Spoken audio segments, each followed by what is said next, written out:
They provided security logs early in the audit process, but they did not provide the Windows security log itself. When we examined the EMS server, we found that the dates covered by the security log only went back as far as the 5th of February 2021. Now there's a couple reasons for that, and we'll go into those later, but the bottom line is that they failed to preserve those logs, or at least those logs were not turned over to the auditors. And so I'm assuming, since they were part of the subpoena, that those should have been provided had they been present. Okay. Next item there is credential management. This is probably the most offensive item on this list to me because it carries such a huge impact on the securability of a system. What we found is that for the election management system, the adjudication systems, the ICCs, and all of the voting related systems, they all shared a common password for both user accounts and for administrative accounts. And just to be crystal clear, it was the same password for all those accounts. So to complicate matters as well, those accounts had not been changed since the installation of the software. So they were established on the 6th of August 2019 and never changed. There furthermore was not an individual accountability of the users who access specific accounts so that you could tie a username, an action, and an individual when you discovered something that was an anomaly. Okay. We did not see any software or any effort to establish and monitor a host baseline of programs and processes. Furthermore, we did not see any log aggregation or methodology by which to establish and monitor the network communications for this system. There simply was none of that software present on any of these devices. Next slide, please. We also saw and detected that there was a failure in hardware configuration within the voting system. Now what you're seeing right here is the system, the acquisition photos for the system that was identified as the Adjudication 2 workstation. Okay. Now you will see in that picture that there are 2 hard drives that came out of that system. It's not uncommon to have 2 hard drives in a system for data storage, et cetera, et cetera. However, both of those hard drives are bootable. Okay? So what that means is that you can boot from a hard drive that is not part of the election configuration and have access to the election network. Okay. Very important. Okay. It's clearly not an approved configuration. It was the only system that we found a dual boot situation. Now, to further complicate matters a little bit, and I'm not going to make judgment as to the legality of this or whether or not this deserves further action, is that on that second bootable hard drive, there appeared to be non-Maricopa County data. So let me define that a little bit.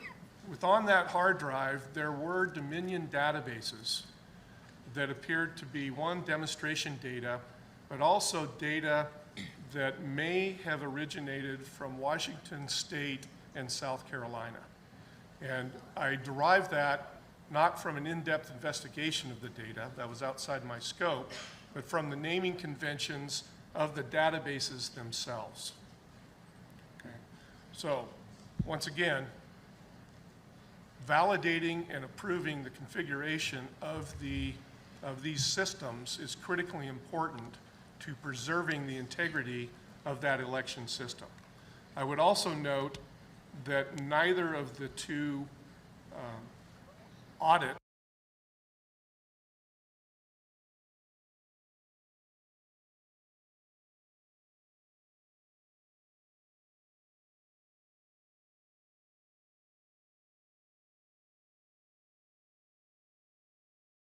Next slide.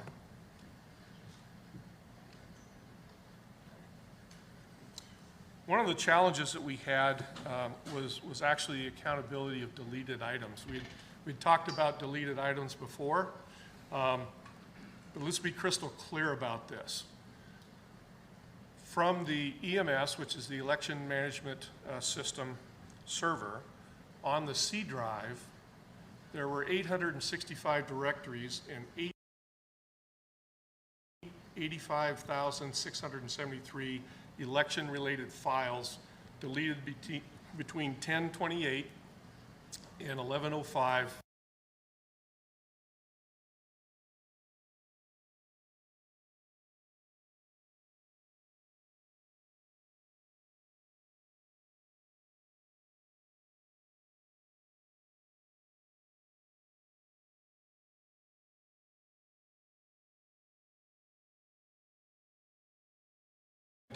They also included some log files. So what is difficult to determine is that I know they were deleted. What I don't have is any accountability or any ability to track from a evidence management perspective how those deleted files were treated and what happened to them if they were archived or not, okay?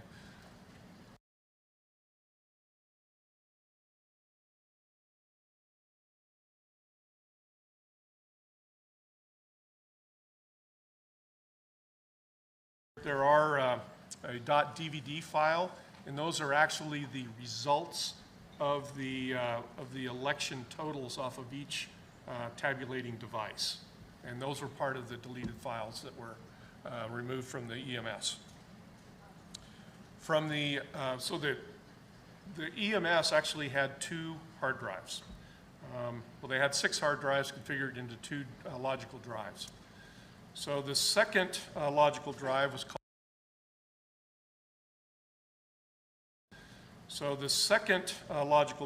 called the D drive, and that contained all of the election database, both historically and should have contained the information for this 2020 general election as well.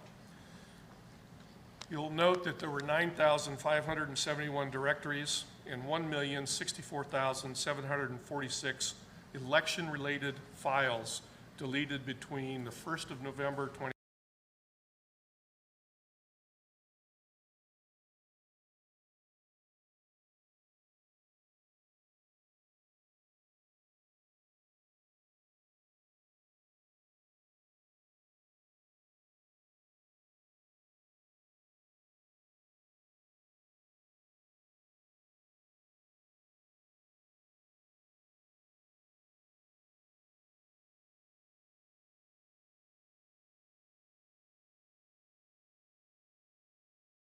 of those. On the HiPro 1, there were 304 directories containing 59,387 files of election data that were deleted from the HiPro Scanner 1 on 3 March 2021. Now this becomes kind of important because part of our analysis was to look at the interaction of these scanners, these systems, and how data flowed. You'll notice that that's about a month and a half before they turned that over to us. Next slide. You see a significant amount of deletion on HiPro 3 on that same date. 1,061 directories, 196,463 files containing election data deleted on that particular date, on 3 March as well. Next slide. And on HiPro 4, you see the same high volume of deletions on the 3rd of March. Now, once again, this may be part of a normal process with how they handle votes but the timing of this becomes a bit suspect, as well as the fact that we didn't see these deletions on high pro number 2. And once again, I don't have a chain of custody for what happened to these votes after they were deleted. It may be a plausible explanation. I simply don't know at this point. Okay, next slide. Let's talk about the failure to preserve the operating system logs. As I explained earlier, the earliest time frame that was covered by the EMS logs, security logs, was 5 February 2021. That clearly does not cover the election time period. Now, there's a very good reason why it didn't. And if you go down to that last bullet there, you'll see there were three distinct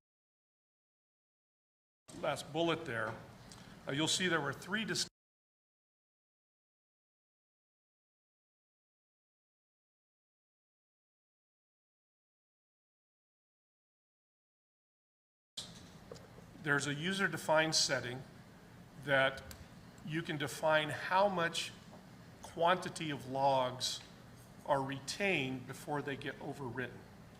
Okay? In this particular case, the EMS security log setting was set to 20 megabytes of data. So the Windows operating system will preserve all the security logged entries up until the point at which it reaches 20 megabytes of data. At that point, it starts following a first in, last out approach to log retention.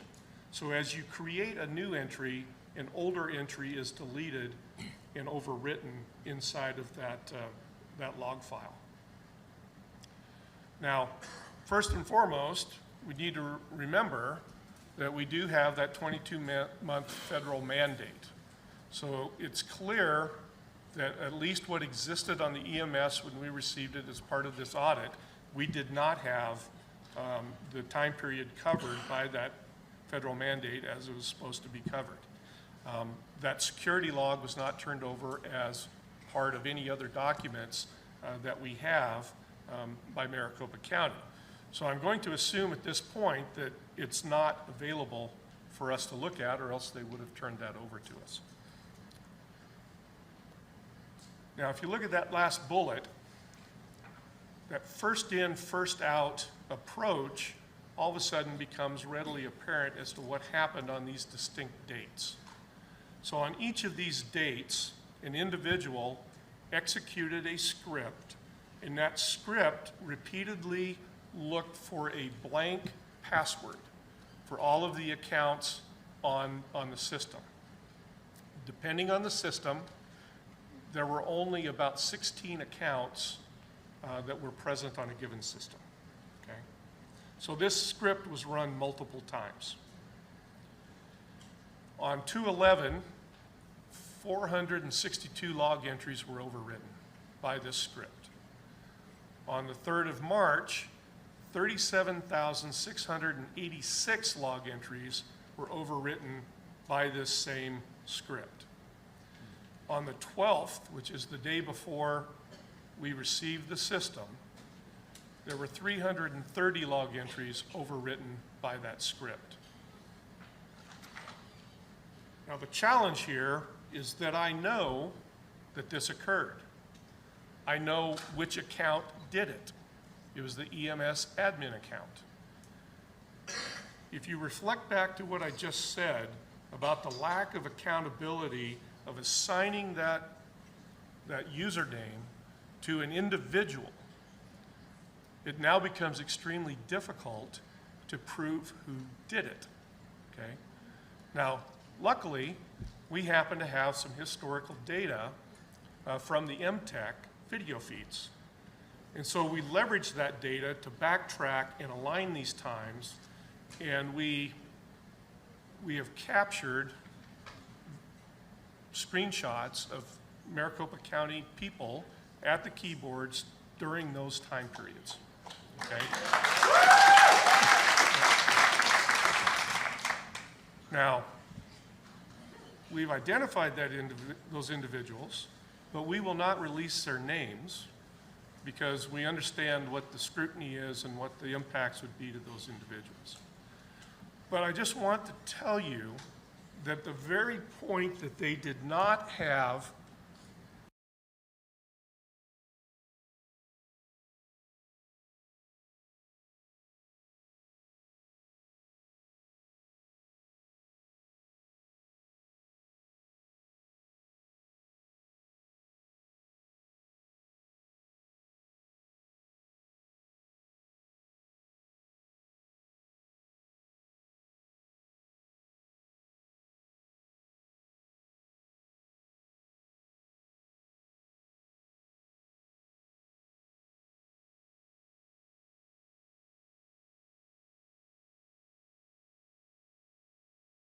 EMS.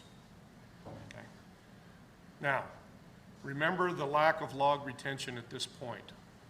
We could not find any logged entry that corresponded to this activity, okay, from the security logs.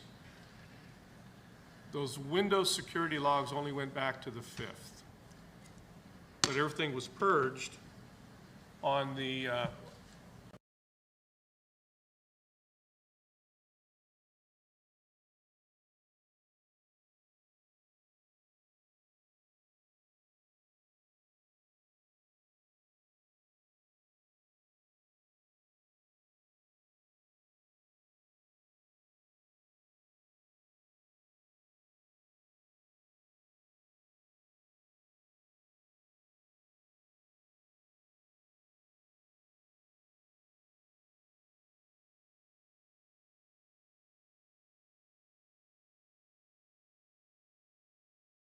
context of the election to be audited.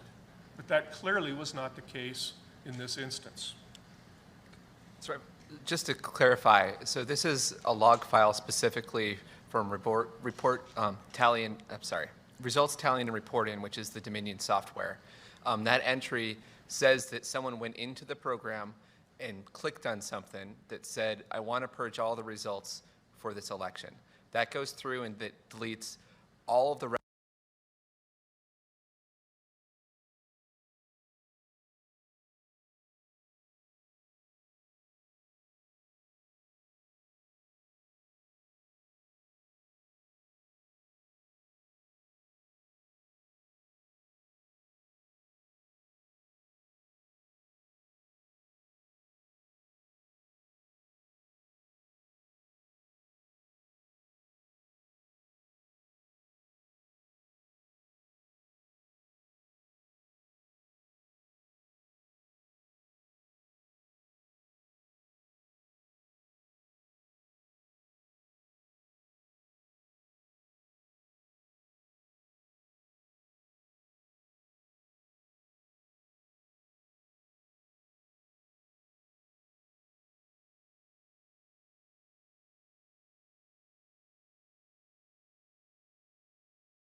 we have redacted specific elements to include the host name and the IP address and some of those types of things. But the fact of the matter is that those items are recorded as part of that normal anonymous log activity. You will have the host name that logged into it. You will have the IP address that originated the request. In most cases, you'll have the username as anonymous, but that username is then validated against the access control lists and the user authentication mechanisms and validated. So the very next log entry in a normal anonymous activity is a validation of that user's credentials to access that particular device or process or whatever they were accessing. What you see on the left is something that we discovered in the logs which is what I call atypical anonymous login, okay? You will notice that none of those items that are captured by normal activity are present in this log. You don't have an IP address of the originating device. You don't have a host name of the originating device. And furthermore, when I look at these in context of the actual security log itself, there is no validation of a user's credentials immediately following this. There are hundreds of these types of anonymous logins in the security logs that we do have. I cannot tell you at this point if this same type or pattern of activity occurred during the election cycle, because these logs don't exist that cover the election, okay? But I can tell you that without access to that router data and the network data, I cannot validate whether or not these were legitimate accesses. You'll notice that it is a login type 3, so it was a remote access. I cannot tell if this is a legitimate access or an unauthorized access at this time. Next slide, please. So we also took a look at what happened when the EMS was booted up. And let me walk through the methodology here to kind of assuage everybody's concerns. So within the, when we actually imaged all these processes and these systems, by the way, we imaged 770 devices and we gathered over 114 terabytes of original forensics data, okay? And we preserved that in a forensics image file that I could then leverage without fear of modifying or changing anything on the original device. So we took that image file and we turned that into a virtual machine.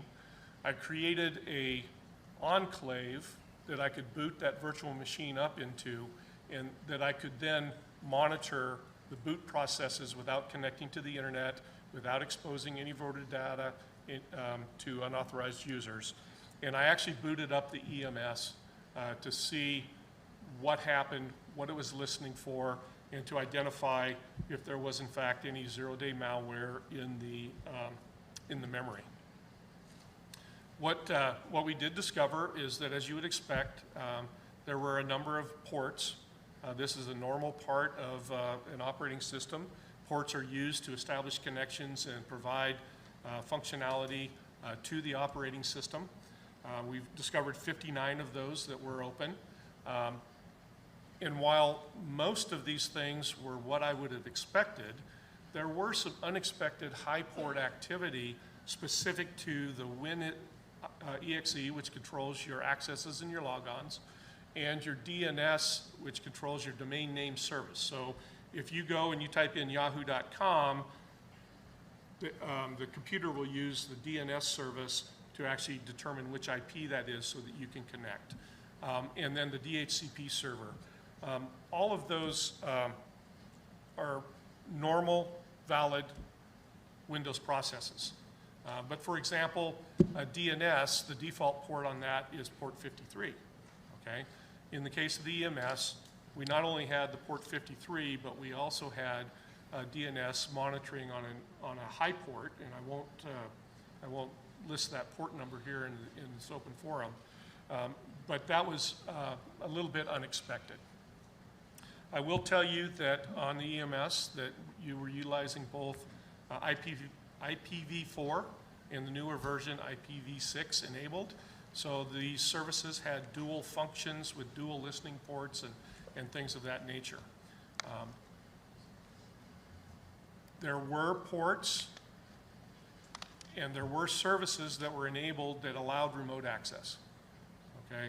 So the RDP protocol, for example, as well as the terminal services were enabled on the EMS. Okay. Next slide. As part of that memory analysis, we did a complete check of the callouts and the attempts to connect from the EMS out to the internet. Now, once again, the county has repeatedly said that these were isolated systems, et cetera, et cetera, et cetera. The EMS attempted to connect to those IPs, most of which are normal. I would take a look at the level 3 parent, the EdgeCast connections there, and I would probably request from the Maricopa County the documentation for those functions that that rely on those connections, and to determine whether or not those are certified or not. We were not provided any of that certification document, but those are the 2 items up there that I would ask Maricopa County for some further clarification on. As part of this analysis, I was able to determine that there was no zero-day malware in the memory at boot up of the EMS server. Next slide. Let's talk about internet history and connections. Okay. As you will recall, Maricopa County commissioned 2 independent auditors to come in.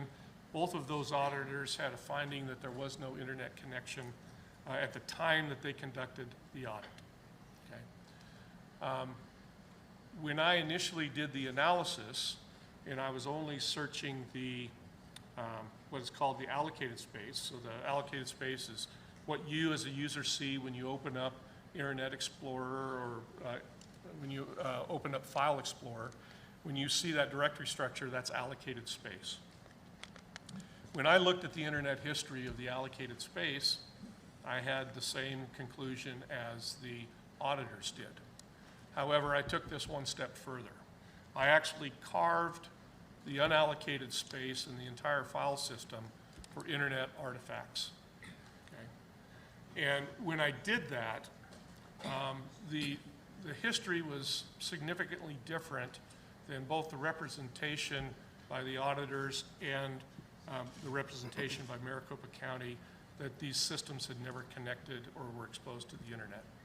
And we found internet activity and multiple visits on the EMS server, 3 of the EMS client workstations, 1 adjudication workstation, and then the ReWeb 1610 and the Regis 1202. Now, before I get into this, I want to kind of walk through my methodology a little bit. So it's very common for operating systems to have default URLs, compatibility caches, things of that nature that may have an internet URL as part of that artifact. So in order to ensure that we didn't get any of that default data, I only reported on internet artifacts that, 1, the date occurred after the installation of the Dominion software, so after the 6th of August 2019, and that had multiple visits to the same site, okay, with dates after that time frame. So that would eliminate any of the default URL artifacts that may have been on the system. Next slide, please. Okay, so from the EMS server, you'll see that there's actually 3 visits to the same site on the same day, okay? That clearly is not a private URL or a private IP address. And so what I can tell you is that the EMS server, at least on that date, was connected to the internet, okay? Now, I'd also like to point out that relying on the unallocated space for these artifacts, I don't have a complete history of all the internet connections, because things get overwritten, things get changed, things of that nature. But the importance of this is that at some point in time, specifically those last visited dates, this device was connected to the internet. Now, if you look at that date, there's also a correlation to the purging of the database. It's the day before the audit. Okay? Almost same time exactly. Almost the same time exactly. Okay? Obviously, this requires an explanation. Okay? Next slide, please. When we talk about the EMS client, here are the connections. Now, the 9 connections at the top there, you'll see that as far back as February 2020, there were 4 connections made to that URL, to the Microsoft URL. And then on the 22nd, which coincidentally enough is during the time of the audits, there were 5 connections to the Microsoft URL. I included that lower set of findings to illustrate that the importance of some of the items that were not produced to us. So not all of the election-connected devices were produced to us for analysis. And that IP of a 192.168.100.11 is one of the it's a private network that was the election network. And you will see that it accessed a bunch of web pages off of that device indicating that it was a configurator or it was a file server or something of that nature. I want to draw your attention to that very last line, the m_network_wireless_LAN.html. That was accessed on the 19th, on the 30th of October, 2019. Now, we have not received any information about any wireless LAN configurations, but yet here you have someone accessing it from the EMS client to access what I can only surmise was a wireless LAN configurator on that date. And you can see that the EMS admin 01 account was used for that. Once again, who the actual human was behind that account, I cannot tell you because of the shared passwords and the shared user accounts. But I can tell you that not all the devices were produced to us that would have shed significant light on our findings. Next slide. Okay, once again, this is EMS Client 3, and you can see that the last date, there are 6 visits to Microsoft.com, and the last visit was on the 3rd of February 2021. Now, keep in mind that those previous 5 visits were obviously before that time frame, and we don't have a record by nature of this artifact when each of those visits occurred. Next slide. Okay, now REREB 1601 is kind of an interesting case. Now, once again, we did not receive any network configuration diagram. We did not receive any functional information as to the network. It was one of those things that as an auditor, in most cases, I can go back to the person being audited or the entity being audited and say, what is this? Okay, how did this function? How did this interact? In this particular case, in this particular situation, there was extreme resistance and, quite frankly, in my opinion, obstructionistic actions taken by the county to prevent this type of exchange.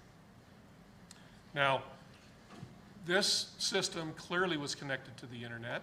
Now, whether or not that was by design or whether this is one of those isolated and protected systems that the county has indicated never touched the internet, I cannot tell you, but I can tell you that it had significant internet access, and this is only something that would fit on the screen, right? There's literally thousands of connections to the internet by this system.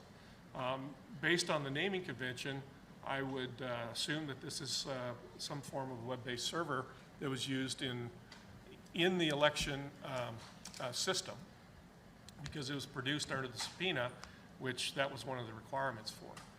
Now, the other thing that I will tell you is that this device was produced to us on an external 4 terabyte hard drive.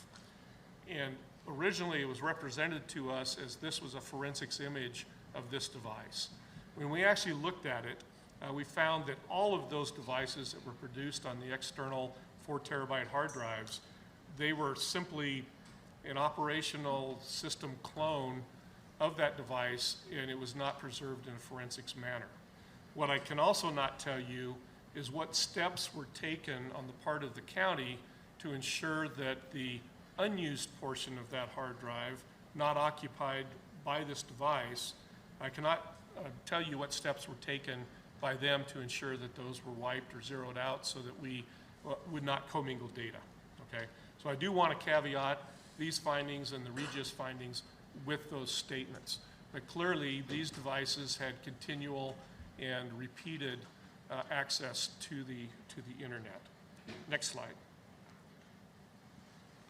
Okay. This is the Regis 1201, and that, by the way, is the host name, not the function of this device. And once again, you see repeated access. That IP address is actually the public IP address for the maricopa.gov public URL. Next slide. So I appreciate your diligence and your patience on this. And as we think about what I've talked about today, it really boils down to accountability, right? And making sure that our election systems are secured. I will tell you that they were not, based on any measure that I, as an IT professional, performing countless vulnerability assessments and incident responses, that I have occurred, had a client that engaged me, had this state of a network, it would have resulted in a failure on our audit. So at this point, I would like to remind people that from a totality of what these findings are, there simply is no accountability by anyone accessing these devices. You had shared passwords. You had shared user accounts. You had remote access. If someone could get access to this system, they wouldn't need a zero-day exploit. Okay. The systems were so far out of date from a security compliance standpoint that it would have taken the average kitty hacker less than 10 minutes using Metasploit to hack this system. Okay. And I would like to remind everyone that's listening to this that when you have a network of computers like you have in these voting systems, it only takes one person bringing in a little hockey puck with admin access to provide external remote access to that voting system. And in the situations where you don't have accountability, you have shared usernames, and you have shared passwords, you simply cannot guarantee the security and the accountability on those systems. And I thank you very much for your time, and I'm available for questions if you have any. Thank you, sir. We appreciate that. We're not doing questions at this time since it's just a presentation. We will have committee hearings that will give everybody the opportunity to ask questions in the future. So thank you. Okay, we are going to go back to Mr. Logan. For those that are looking at your watch, the bulk of this is done, but there's still some more important things to do. Mr. Logan is going to quickly, because we are running over time, go through his recommendations of what improvements the Senate might be able to help do through legislation. And then Mr. Pullen is going to quickly give his report about the independent ballot count the Senate did. And then we have Ken Bennett standing by, who was our Senate liaison, who will be giving you the observations that he noted when he was there working every day. So Doug, could you do me a favor and go through those recommendations quickly, please?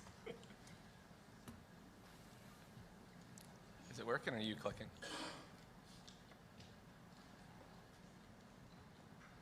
Okay, just click a bunch of times till it's on the screen. We'll talk through it. Because if I can't control it, it's going to take too long. Okay, and pull your mic up closer, please. Sorry. Everybody's texting me saying they're having a hard time hearing you guys.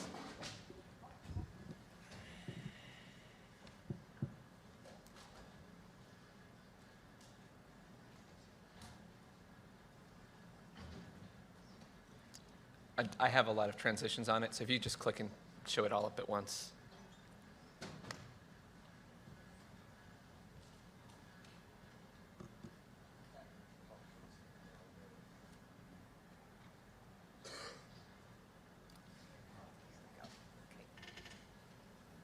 should be working. Maybe. Ah, look at that. Okay, I'm just going to mount. Oops. So legislation should be considered that links voter roll registration to changes in driver's license. We saw a lot of indications that there was potentially old information in the voter rolls, and it's very important that our voter rolls remain clean.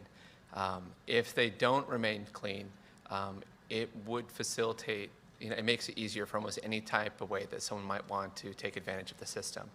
If only the people who are registered to vote and could show up to vote are in the voter rolls, that makes it more difficult. And already when you go into the DMV, you can register to vote. But specifically, if you change your license to another state, if you change your address, which are things that people are usually pretty diligent about taking care of, that should also update your voter registration details so that when you're out of state and you're in another state, it's not possible for your old voter rolls to be used by you or anybody else. Specifically, we recommend, so the NCOA is a natural change of address. It's something put up at the U.S. Postal Service. I view a ballot basically like money, and we should not be just mailing money to people who are not necessarily still at that address or have moved. So check in the NCOA before you mail out ballots will help make sure that the currency of the ballots are only ever received by individuals who are legitimate voters or still living at that location. So 90 days before the election, in addition, you should check it right before mail-in ballots so you're not ever effectively mailing currency out to an address where someone has moved to another state. I understand that the EPM and guidance from the Secretary of State suggests that the ERIC and Social Security's master's death list and others should be checked regularly against voter rolls, but I believe it needs a little bit more oomph to it, and that there should be a legally required frequency for counties to do so to make sure that they're regularly being maintained rather than just a guidance that it should be done at some stage. Let's talk a little bit about election software, both from the report I have out of Antrim and specifically with what some of the inconsistencies and oddities that we're finding about the voter roll system, both here and quite frankly across the country. I highly recommend that we pass legislation that requires that these applications that are extremely important are built up to a higher standard and specifically are making sure that they're ensuring the confidentiality and integrity of the systems. The Open Web Application Security Project is known as a leader in the application security space, and they specifically have something called the Application Security Verification Standard, or the ASVS. It has levels 1 through levels 3.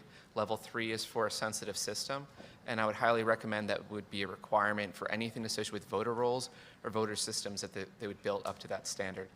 Doing so makes sure that the application itself has the necessary standards built into it in order to make sure things aren't altered and that there are appropriate logs, if so, in order to take care of that. Specifically with that, it's always a good idea to run the ASVS assessments on a regular basis, usually every 3 or 4 years, and specifically that the vendors should be required to attest that the ASVS standard was fully applied. I further recommend that the vendors, you shouldn't be able to use the same vendor over and over again for any type of certification activity. It creates too much opportunity for, if there was some impropriety by a vendor, that you could continue to pass. So rotating vendors at least every 3 years and putting that in the law would help ensure that not only are these being assessed, but they're assessed up to a higher standard. And this goes beyond specifically what the EAC is requiring, because quite frankly, based on everything that's being said, the EAC is not requiring anything close to what is necessary in order to protect our election system. And hopefully that will get better over time, but in the meantime, Arizona can be a leader in this area. Okay, voting machines. Specifically, legislation should be considered that requires following of all the CUSA guidelines for election systems and equipment, and that any variances against those should be documented, and there has to be risk memos that are signed off and should be public by the appropriate for any derivations from those guidelines. Now, those guidelines cover pretty much everything that Mr. Cotton was covering today, everything from setting up baselines on the systems, everything from baselines and network processes, making sure that user accounts are handled properly, and all those details are all covered by that. So it's a very simple legislation that's basically says that guidance needs to be followed. Legislation should be considered which requires assignment of individual usernames and passwords. Mr. Cotton's talked about that a lot today. Legislation should be considered that requires real-time network monitoring of all election equipment, even on the air-gapped networks. So there is some indication of what occurred there. It may seem odd to have that on an air-gapped network, but as Mr. Cotton was mentioning, there's very small devices that you can take in, and if you can plug them into a network port, you can effectively give the entire network internet access. They're physically very small, they can be hidden easily, and if you've got real-time network monitoring on those systems, especially where the EMS is, you can identify that and at least have a log of it and potentially prevent it before anything happens.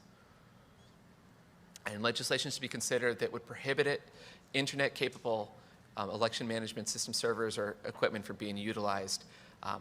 There's a number of devices that, when you look at the serial numbers from the ProVNV and SLI audits, they show that they had Wi-Fi cards and stuff put into them. Anytime the capability is within a device, there's the potential for it to turn on, or for someone to turn it on and activate it, or use it to connect to some other device. So it's highly recommended. If the equipment's not even there, then you can't have a failure to configure create any issues. So legislation that far, not just preventing internet access, but preventing any type of capability in the device would help ensure the integrity, especially as we keep being told that things are not connected to the internet. From the voting machine standpoint, county employees should have all the administrative access on all election equipment sufficient to independently validate all configuration. The fact that Maricopa County said that they did not have the hardware tokens necessary in order to see if their election equipment was connected to the internet or not is extremely, extremely alarming. The accountability, the county needs to be able to hold vendors accountable. We may use subcontractors for various different actions, but the responsibility always falls on the county, and therefore they need to always have all access. That should not be something they can relegate to somebody else. In addition, election and voting machines should have a paper backup of all ballots, which can be used to confirm the votes were cast as intended. And these machines must be regularly maintained to vendors' maintenance schedule. One of the things that was found in some of our examination of the paper ballots is a lot of things were miscalibrated or otherwise not following general manufacturer guidance. If we want to make sure that we get the intended results out of things always, we should make sure that whatever goes through logic and accuracy testing, whatever it is that's a standard equipment being used, is the same thing we're using on election day. And if you're testing a system with something different than what has happened in the real world, it's not a very good test. And legislation should be considered that requires that paper stocks utilized on election day conform to manufacturer specifications, and that it's been tested properly. Now, we think that you should have legislation that should consider creating an audit department that should regularly conduct audits on a rotating basis across all the counties in Arizona. To the best of my knowledge, nobody is currently doing this, but based on the audit we performed, there was a lot of processes and procedures that were not conducive to effective audits. The way that stuff gets better is by regularly checking it and regularly validating it. And now that the whole world is looking at our elections, I think it's very important that we take advantage of that and make sure that what is done in our election departments is brought up to the same standards that financial industry uses and other critical systems. It should not be an area that's lagging. When our voting equipment helps choose the most powerful individual in the world, there's a lot of adversaries that would like to take advantage of that, and we need to treat it accordingly and make sure that it is being audited so that those standards are maintained. Legislation should be considered that requires batches of ballots to be clearly labeled, separated from each other in a manner that cannot easily mix together, and easily connected to the batches run through the tabulation equipment. There was a lot of hoops we had to jump through to even connect a box of ballots to what was run through the software in order to match those two up. And that is something that should be simple to do, again, because it facilitates audits, and that those audits facilitate accountability. While a full audit like what we did this time, it cannot always be done. The better the record keeping is, the easier it is to do partial audits to confirm things, and that's something the audit department can do on a regular basis, in addition to sometimes doing full audits. But it's not cost effective to do that every single year. Legislation should be considered to penalize purposely inhibit a legislative investigation or an officially sanctioned audit of an election. I think why that's in there is a little bit obvious. Audits are really effective when you have the cooperation of the management who controls things, and it's very, very difficult to manage them. That's why financial services, if you're your typical financial audit, if you don't comply with the audit, you can literally be put in jail at times. Okay, ballots. Legislation should be considered that will make ballot images and cast vote records artifacts from an election that is published within a few days of the results being certified for increased transparency and accountability of the election process. These are things that we think is important for the Arizonans, the American public, to be able to see and validate and see with their own eyes. Currently in Arizona, we had a judge that stated that we could not make the ballot images publicly available. There should be nothing that links, once a ballot comes out of its envelope, there should be nothing that links it back to a person, and there should be absolutely no reason why it shouldn't be able to be public. Legislation should further be considered which require all ballots to be cast on paper with security features such as watermarks or similar technology, with a detailed account of what papers were used. With our paper analysis, we wanted to be able to say that this is legitimate paper and valid and real, and we wanted to be able to say this is not legitimate paper. But with as many wide number of papers that were used, I think we were estimated over 10 different copies, different types of paper. It's very difficult to make that. But if there's official paper that's kept track of, it'd be much easier for an audit, when it's conducted, be able to say without a shadow of a doubt whether it is in fact printed on legitimate paper. Mail-in voting should incorporate an objective standard of verification for voter identification, similar to the ID requirements for in-person voting.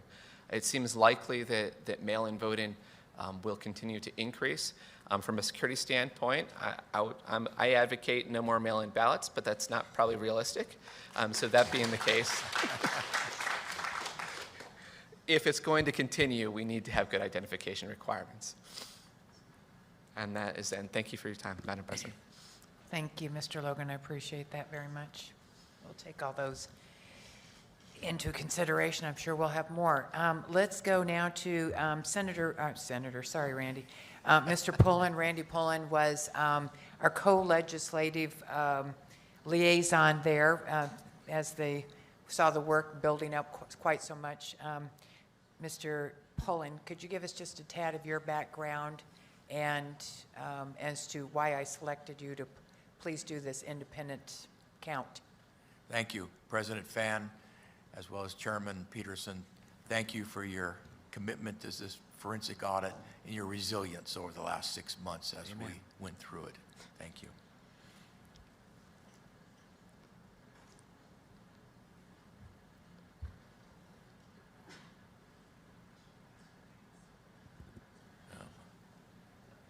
Okay, just real quickly about me personally. Graduated from Arizona State University, undergraduate in math and chemistry, and an MBA in 1981. I sat for and passed the CPA exam in 1980, became a CPA, and I've been a CPA since then. Employment-wise, I started out working on my MBA as I was working at a engineering company, writing software for them, and then I joined Deloitte Haskins and Sells and began working in their audit department and helped them develop and test the first statistical sampling software and system for doing audits. I became a partner at Panel Kerr Forrester, and then again I went back, became a partner at Deloitte and Touche, where I focused on financial auditing, specifically for bank savings and loans in the hospitality industry. I actually did get involved in forensic audits, so I understood how they were function and what you had to do in order to complete them. I started my own company back in the 90s, and I still do consulting and accounting services. And I also started an IT company in 2001, WageWatch, which still exists to this day, and we developed software that's still considered some of the best in the industry that we're in. Background-wise, the Senate decided they wanted to do an independent count of the ballots in order to confirm the count by the county as well as the count by Cyber Ninjas on the forensic audit. And so that was kicked off on June 28th. They selected me to run that machine count. Again, it goes back to my experience and knowledge. I immediately got Brian Blim, who was the attorney who had worked on the floor of the Coliseum and was the legal counsel that dealt with any forensic issues that came up on the floor during the hand count. And by the end of June, he was no longer a contractor with the Cyber Ninjas. He was independent, and he agreed to assist in the machine count. We also enlisted a lot of former volunteers who had worked on the floor doing tally counts as well as working in the corrals, taking care of the ballot boxes. And so we put together a pretty good team. We went out and found the equipment for doing a machine count and looked at several different varieties and finally decided on, I need to stop pushing this.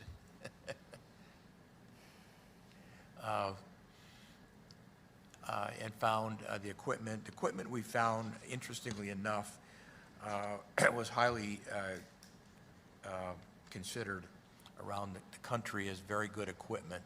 And all this is in the report. And we selected 2 Bantam 1 counting machines that were made by U.S. paper counters. And we also got 2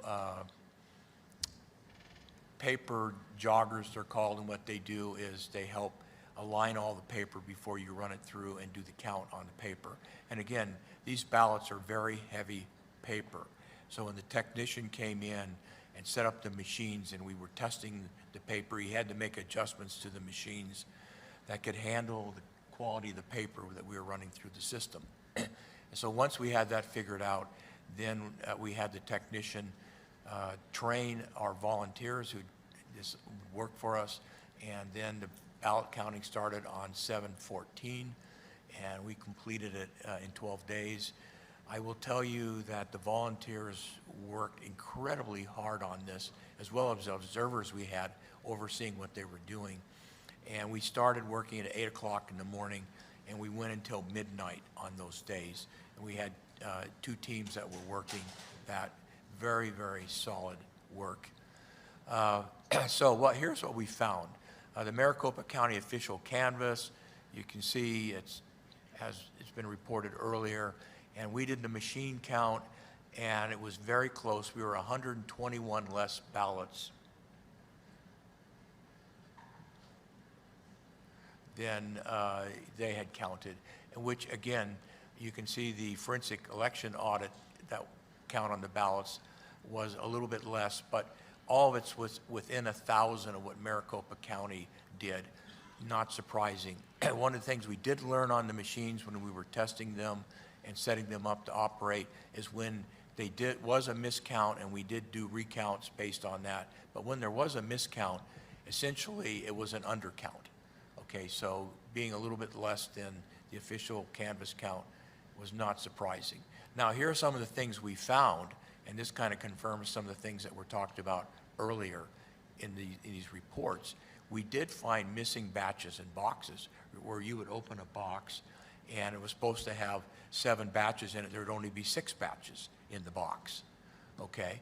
And then sometimes we found there was 8 batches in the box, but only supposed to be 7. So we found these kinds of problems. Am I causing this? Oh, okay. So we were finding missing batches in boxes. We were finding batches and boxes not listed on the boxes, so we kind of like a ghost batch. And then when you open some of the boxes, the batch counts that went with every batch, which was typically supposed to be about 200 in the batch, they weren't with the batch, they were on top of the batch or they were on the side, and so we'd have to go through and figure out manually which batch sheet went with which batch, which again goes back to if things were done more properly, this would be much easier. It could have even been done faster as that. So that's pretty much what we came up with this. And so it again, independently confirmed the numbers that the county and Cyber Ninjas found in the ballot count. Thank you. Well, thank you, Mr. Pullen. We appreciate that very much. We had, for those that didn't know, we had the ballots, and before we gave them back, we said, well, what do we do if Maricopa County and Cyber Ninjas counts don't match? How do we know which side to go with? And so we decided, let's get a couple of machines of our own and do an independent, just in case there was a difference, we could have an idea of which side to go with. Thank you. All right, Mr. Bennett, are you still on Zoom with us? I am, Madam President. Thank you. Thank you for waiting so long, sir. I apologize for the delay. Mr. Bennett, would you give us just a tad background about yourself and tell us what your observations were as the Senate liaison? And Well, I have provided a PowerPoint to your staff, and so I would ask that they prepare to bring that up. But in the meantime, I served as the 21st Secretary of State from 2009 to 2015. That's the Chief Elections Official of the state of Arizona. I also served as the President of the Senate for 4 years, like yourself, and another 4 years as a state senator. So I kind of bridge that, those two domains maybe. I also have an accounting degree from Arizona State University and have worked in numerous businesses, usually as the CEO or CFO, Chief Financial Officer of those companies. And I see the screen, so I'll jump in here. I know our time has gone long today, but you asked me to observe throughout my days there at the audit areas where compliance with our election laws and procedures was accomplished and maybe where they weren't complied with. As you know, elections in Arizona are governed by election laws, which are adopted by the legislature and the governor, and then a Secretary of State's procedures manual, which is promulgated every other year by the Secretary of State's office, but has to have the consent of the Attorney General and the governor as well. And between those two documents, there's over 1,300 pages of laws and procedures. I'd like to just briefly say that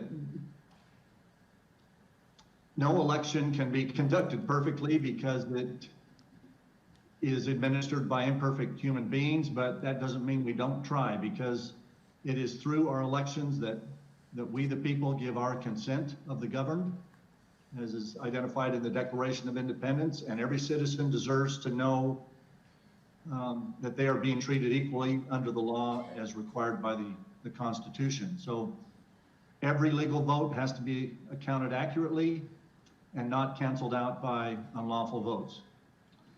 This report is intended to identify where Maricopa County failed or may have failed to comply with some of these statutes. But having said that, I believe that the majority of our election officials in Arizona are honorable, well-intentioned people. So I intend this report in the spirit of constructive improvement, but also maintaining appropriate accountability. Let's go to the first slide. As we've heard in previous testimony, and the slides aren't changing on my screen, but I hope they are at your end. First slide, or observation, is related to the missing signatures on ballot envelope affidavits. And there's some statutes there that I'm not seeing a change on your slides, but I'll assume that the slides are changing at your end. You'll see the statutes 547, 16, 547, and 48, that early ballots have to be accompanied by an affidavit. And by 7 o'clock on election day, there is a cure period in section 550, which is not noted there, but ARS 16552 is very clear that the election board is to check the voter's affidavit and, quote, if it's found to be sufficient, the vote shall be allowed. If the affidavit is insufficient, the vote shall not be allowed. And equally prescriptive in the election procedures manual, if the early ballot affidavit is not signed, the county recorder shall not count the ballot. As you heard in previous testimony, the scope of this audit did not involve comparing signatures with the voter registration files, but you had people, Dr. Shiva, look for and identify a number of missing signatures on ballot envelope affidavits, which, to the extent that ballots from those envelopes were tallied, would violate the above statutes and procedures. Next slide. I hope you're seeing is, because I'm not seeing it, original and duplicate ballots without matching serial numbers.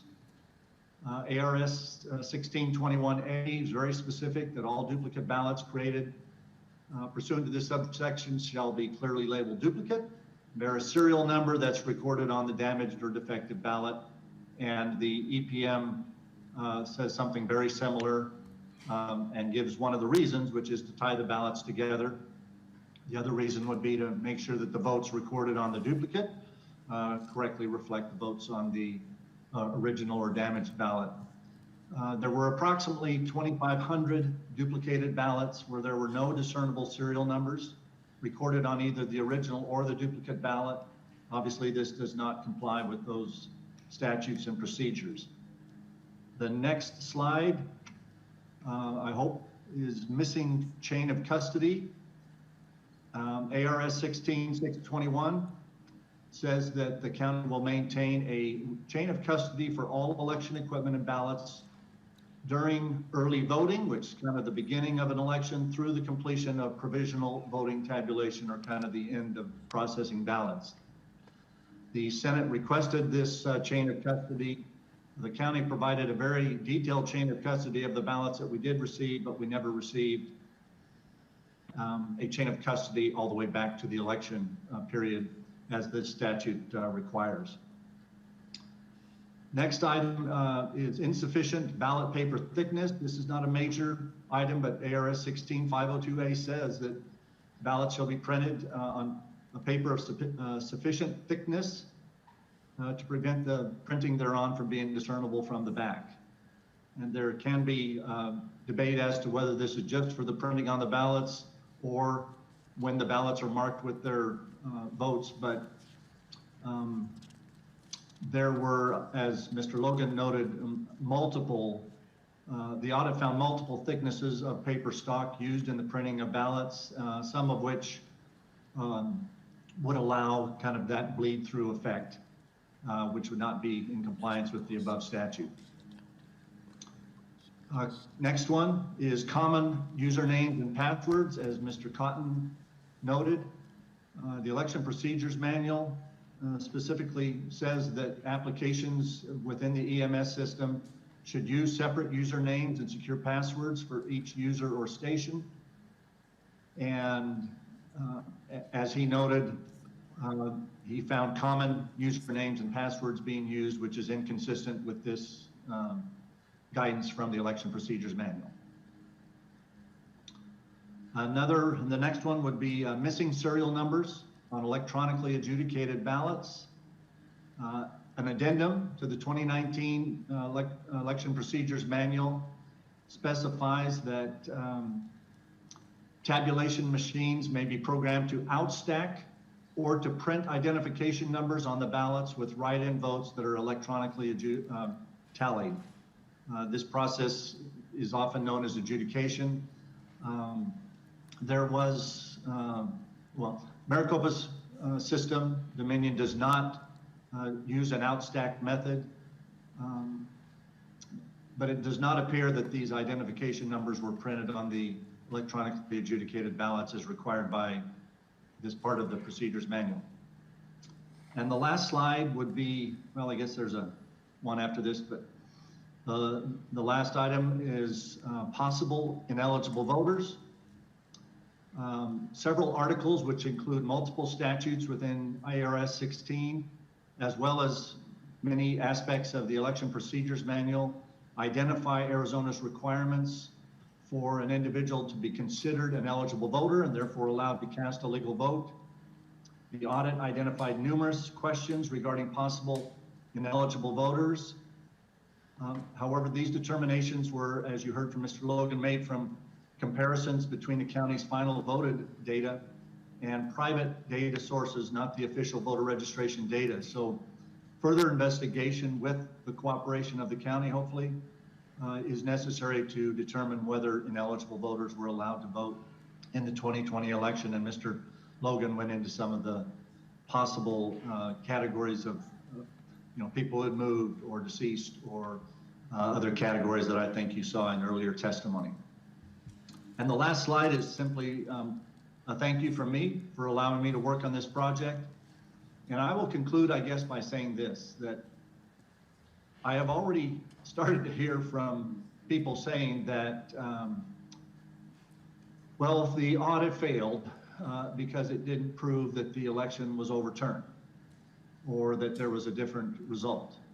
Well, as you noted, when you began this process, Madam President, and when you began this hearing today, there was no predetermined, at least in my mind, and I know in yours and Warren's and everyone who worked on this audit, there was no predetermined outcome that if we didn't find this or didn't find that, we have failed, because it's exactly the opposite. If we identify strengths and weaknesses in our election procedures and statutes, and if we confirm that in this case, an election was conducted where the hand count of the ballots matches the electronic tally of the election system used by the county, I don't consider that a failure at all. In fact, maybe Mr. Logan and his company have identified the most accurate hand counting process that has maybe ever been used in the country. And that's directly in opposition to many within our state and across the country who said that their procedures were terrible or this was that, and nothing could be further from the truth. There were a lot of good, honest people that gave a lot of time, as you noted, to accomplish this audit.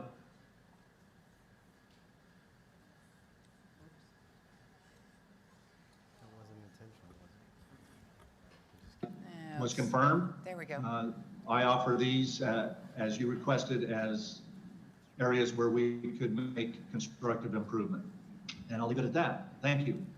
Thank you, Mr. Bennett, and we're sorry you went last and you had to hold on the longest, but thank you so much for doing this. For some of you may not know, Mr. Bennett did this on his own time, on his own nickel, and he lives in Prescott, but literally drove down almost every single day to be at the audit with the rest of the team to make sure that everything was done accordingly and chain of custody was followed and everything was always documented. So thank you, Mr. Bennett. That was quite a yeoman's job on your part.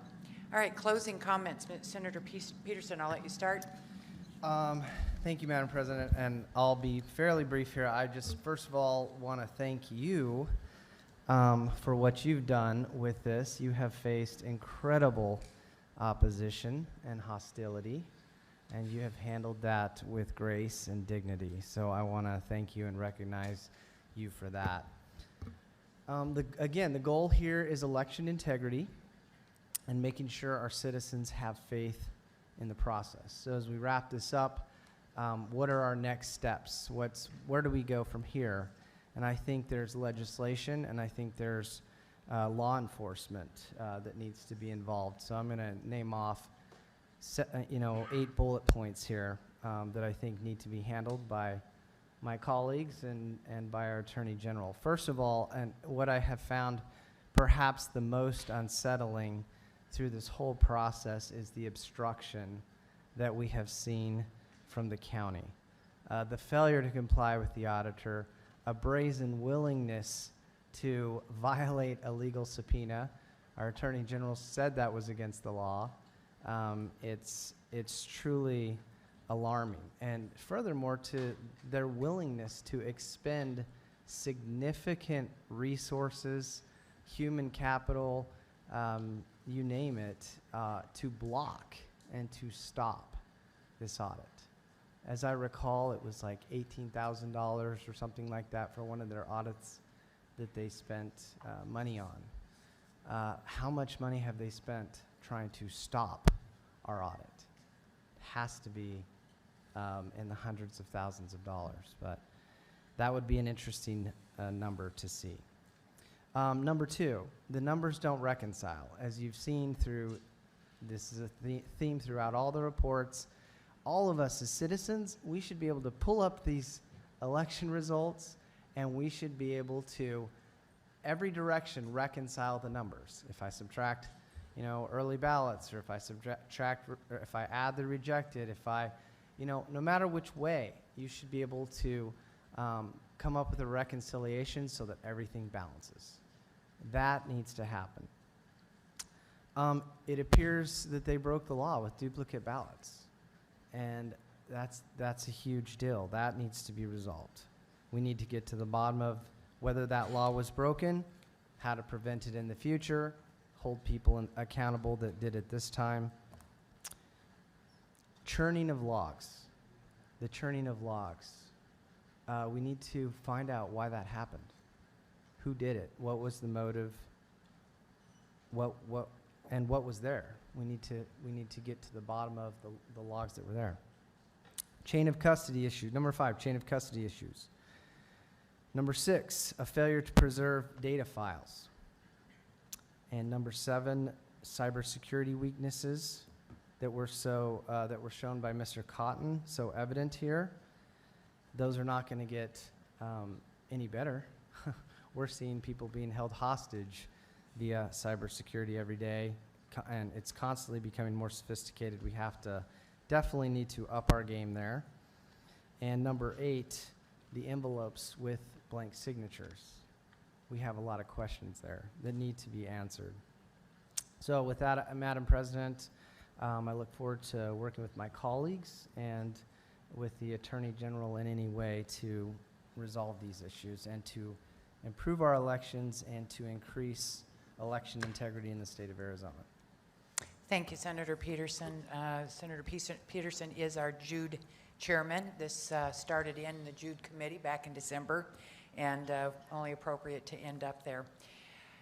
And my closing remarks, first and foremost, let me tell everybody that all of these reports are up and posted on our website for you to access all of them. That website is azsenaterepublicans.com. azsenaterepublicans.com. You can all go there and see all of those reports. Second of all, I have already transmitted a letter to our Attorney General's office with all of those reports. That not only includes everything that we have noted here, but also everything that Senator Peterson has concerns about. The Attorney General has that. We are asking him to open up a formal investigation so that he can pursue and seek additional information, additional facts perhaps get some of these missing things that we were never able to get, verify all this information, and take the appropriate actions of anything that is necessary to do. I have every confidence that he will be doing that. I also want to say thank you to my Senate Republican colleagues. When we started this, we had a caucus, and every single one of our Republican members said, this is important. Our constituents have questions they want answered. We didn't think it was going to be this long. We didn't think it was going to be this expensive or this difficult, but we did it. We hung in there, we did it, and as you can see, we do have some work to do here. We have a lot of work to do because, quite honestly, if we don't follow our rules, don't follow our elections, this is how problems can happen. We also know that 18 different states sent representatives here because they have constituents asking the same questions. And the very least, what I think that we can all come out of this is that we need to do audits to some extent. We need to do bigger audits on every election just to make sure that everybody's following the rules. So with that, I want to say thank you to Mr. Logan, Mr. Poland, Mr. Cotton, Mr. Bennett, all of you present, Mr. Shiva, Dr. Shiva. Thank you for all your hard work. I know this was very difficult on you and your family, Mr. Logan. You've been here for many months, and you've left your wife and 11 children back at home, and he has another one due next month, in a couple of weeks. So you gave up a lot for this, and we appreciate it. So to everyone, thank you all very much. Thank you for being so polite up there. We appreciate that. And prayers and blessings to everybody, and let's move our elections forward. Thank you. We are adjourned.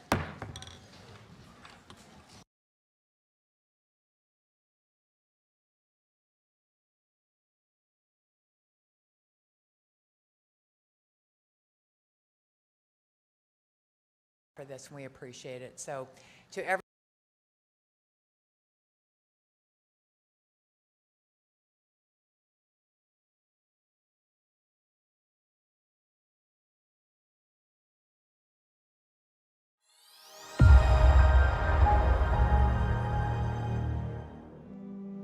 Cristina, has recibido